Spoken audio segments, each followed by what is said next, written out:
And kung hindi ka pa nakasubscribe sa aking channel, please subscribe and click the notification bell.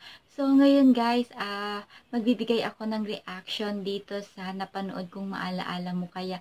Ito ay tungkol sa isang binata na hindi siya nakakarinig or bingi siya or deaf na tinatawag.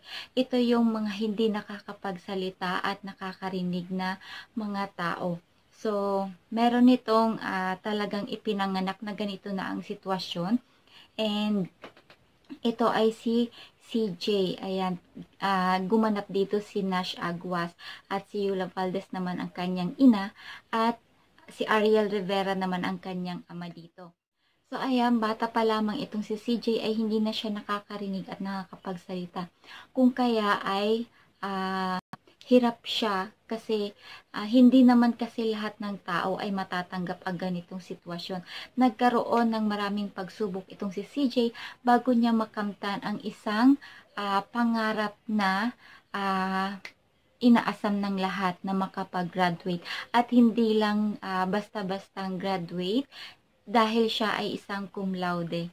Ayan guys, itong si CJ ay talaga namang nakaka-inspire sa mga kabataan na mag-aral ng mabuti. At kahit na siya ay bingi at hindi nakakapagsalita, ay ina-express niya yun dahil sa isang language, sign language. At ito yung nakatulong para ma-express niya kung ano yung mga saloobin niya. Dumating nga sa punto na nag-away sila ng kanyang ina dahil sinisi niya ang lahat dito sa kanyang ina kung bakit siya ganoon, kung bakit siya hindi siya nakakarinig. Sinisi niya lahat yun sa kanyang ina dahil kung hindi raw dahil sa kanyang ina ay sana nakakarinig siya. Sinisi niya lahat. Naging miserable daw ang kanyang buhay dahil sa kanyang ina. At yun, ay nag-away ang dalawa at muntik na ngang masaktan nito ang kanyang ina. At dumating naman ang kanyang ama at pinagalitan siya dahil nagtaka bakit kaya niyang gawin, bakit nagawa niya sa kanyang ina ang ganoong bagay. At ayun, ipinaliwanag ni CJ sa kanyang ama kung bakit ganoon dahil nga daw ang kanyang ina ang dahilan kung bakit miserable ang kanyang buhay. Ayan.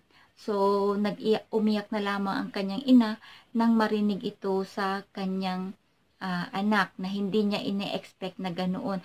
At muntik na din na madisgrasya itong si CJ, masagasaan ng isang jeep dahil tumakbo ito nung nagpapa-enroll sila sa UP.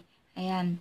So, doon masama ang loob ni CJ sa kanyang ina dahil doon nagsimula na maisip niyang naging miserable ang buhay niya at doon nagsimula yung pag-aaway nilang dalawa.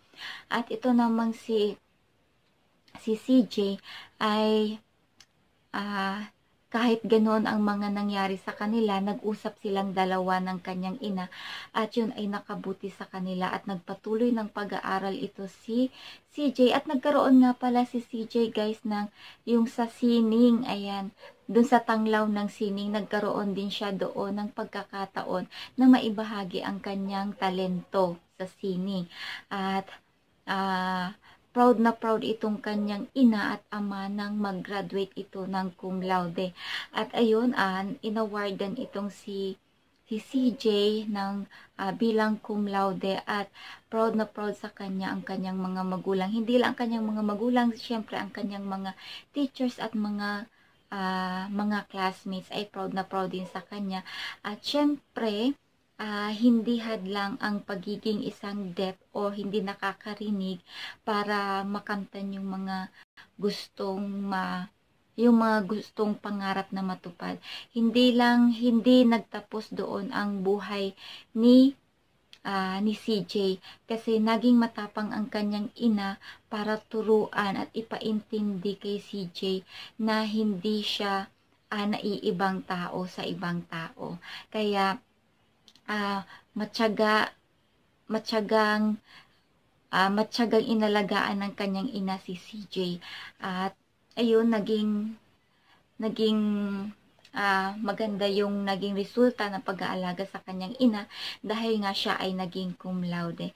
So, magandang-maganda yung kwento na to at nakapagbigay ng inspirasyon sa lahat ng mga kabataan na gustong tuparin ang kanilang mga pangarap na kahit may kapansanan ka or wala, kailangan mong maabot ito ng walang sinisising ibang tao. So, ayan lang guys yung reaction ko dito sa maalaala mo kaya na nagbigay naman talaga ng matinding aral sa ating lahat. Ang pagiging ina, ang pagiging magulang, at ang pagiging isang anak.